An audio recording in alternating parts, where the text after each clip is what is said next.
Vote ఇది మన fundamental right. అలానే ప్రతి ఒక్కరికి ఉన్న పవర్. మన కంట్రీ ఫ్యూచర్ని డిసైడ్ చేసే పవర్ఫుల్ సిస్టమే ఈ ఓటింగ్ సిస్టమ్. మరి అలాంటి ఓటింగ్ ప్రాసెస్ ఎలా జరుగుతుందో చూద్దాం.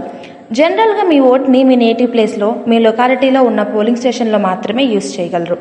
ఓట్ వేయడానికి కావాల్సిన డాక్యుమెంట్స్ మన ఓటర్ ఐడి కార్డ్ అండ్ ఒక photo identity proof like Aadhaar card, driving licence, passport etcetera. Voting process. Polling స్టేషన్లో మొత్తం 3 పోలింగ్ ఆఫీసర్స్ ఉంటారు. ఫస్ట్ ఆఫీసర్ మన డాక్యుమెంట్స్ వెరిఫై చేసి మన నేమ్ ఓటర్ లిస్ట్లో ఉందో లేదో అని వెరిఫై చేసి చెప్తారు.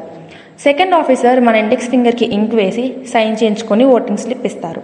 థర్డ్ ఆఫీసర్ని ప్రిసైడింగ్ ఆఫీసర్ అంటారు. వాళ్ళు ఆ ఓటింగ్ స్లిప్ తీసుకొని మనం ఓట్ వేయాల్సిన ఈవీఎంని యాక్టివేట్ చేస్తారు.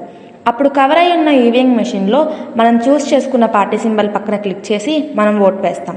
మనం ఓట్ వేసిన వెంటనే ఒక బీప్ సౌండ్ వస్తుంది. అలానే ఈవీఎం పక్కన ఉన్న వీవీపీఏటీ మెషిన్లో మనం ఓట్ వేసిన candidate serial number and party symbol ఒక స్లిప్ మీద జనరేట్ అయ్యి 7 సెకండ్స్ వరకు డిస్ప్లే అయ్యి తర్వాత బ్యాట్ బాక్స్లోకి వెళ్ళిపోతుంది. దీనితో మన ఓటింగ్ ప్రాసెస్ కంప్లీట్ అవుతుంది. ఇక్కడ గుర్తుపెట్టుకోవాల్సిన విషయం ఏమిటంటే ఓట్ వేసిన తర్వాత బీప్ సౌండ్ వస్తేనే ఓట్ పడినట్టు. ఆ బీప్ సౌండ్ రాకపోతే మనం ప్రిసైడింగ్ ఆఫీసర్కి కంప్లైంట్ చేస్తే వాళ్ళ ప్రాబ్లమ్ని సాల్వ్ చేస్తారు. ఇంకా ఏమైనా ఇన్ఫర్మేషన్ కావాలంటే election commission of India official వెబ్సైట్ని విజిట్ చేసి ఓటింగ్ ప్రాసెస్ని క్లియర్గా అర్థం చేసుకోండి. అందరూ మీ ఓట్ హక్కుని జాగ్రత్తగా యూటిలైజ్ చేసుకోండి. Right to vote is a powerful weapon that will decide the future of a state and a country two. So vote wisely. ఇంకా ఇలాంటి ఇన్ఫర్మేటివ్ అప్డేట్స్ కోసం మన స్టూడెంట్ మిత్ర ఛానల్ని సబ్స్క్రైబ్ చేసుకోండి.